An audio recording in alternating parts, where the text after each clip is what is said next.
It is known that a country is not greater than the citizens, and how the citizens are is how that country will be.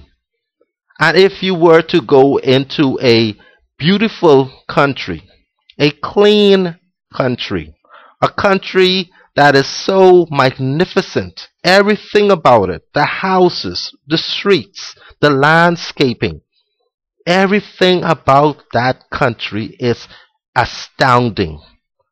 Then the individuals, the citizens that make up that country in their own right are beautiful, unique, astounding, and amazing.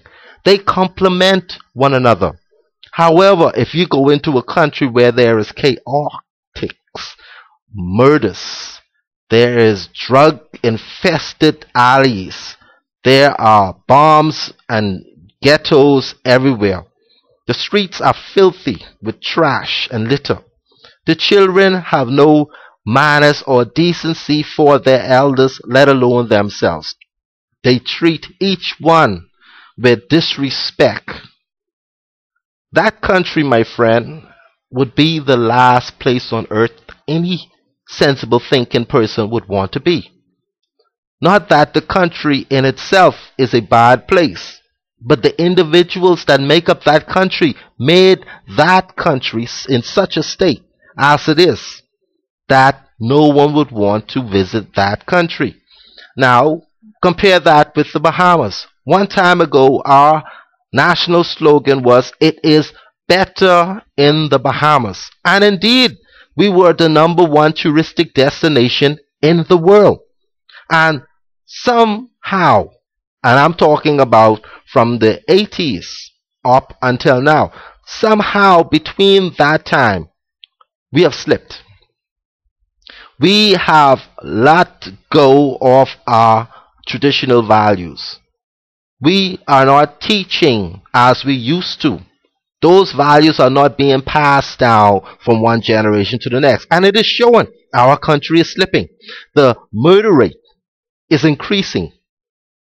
The car, drug accidents, alcoholics, the AIDS epidemics, the political corruption, even the corruption inside our holy edifices. Our church leaders are being so vile and ungodly that you cannot tell the difference between who is a God-fearing Christian and who is a typical sinner. Someone who is in essence, by nature, prone to commit violence, prone to do any wrong in society. You cannot tell the difference between who is following the teachings of Jesus Christ or who is following their own values, their own examples. I refuse to believe that there is a Satanist character that is causing us or influencing us to do all of these ills in our society. I strongly believe that it is a responsibility of each and every individual in that society to see that they are doing what is right, to maintain themselves in such a manner that they are doing each and every day something to better not only themselves and their family, but their community and at large that nation. This is the patriotic thing to do. But first it starts with the individual. We cannot look at a neighborhood and say, this neighborhood is indeed a mess. Let us tear down all the buildings and remove all the trash and leave those same neighbors. The human factor still remains. If you were to build up a beautiful place and take that same group of individuals and place them in such a beautiful place where the streets are paved with gold, where the buildings are made with diamonds and pearls, where the water is clean and pure, the air is fresh, the flowers are beautiful and blooming. In no less than 30 days later, that place would become the stinking sty that lives within the mind of those citizens. It is no two way of getting around this fact.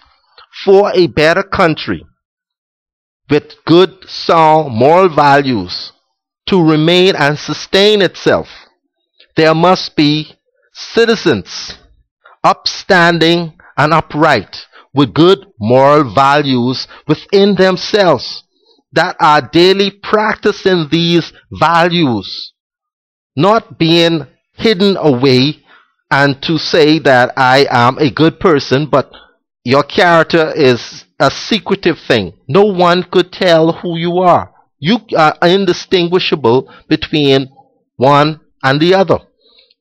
When you have good character, when you have a moral principle that guides your life, it is seen, it is showed. People notice these things. You cannot say, I am a good person, and your character is awful. It is highly controversial. You cannot say, I am an evil person, yet you go around doing all manner of charity. You are helping your neighbor. You are building the community. And you are doing this selflessly. You cannot. Your character, your belief, your traditional values, those key factors that you hold as a path, way to follow in your personal life, will be seen by others around you.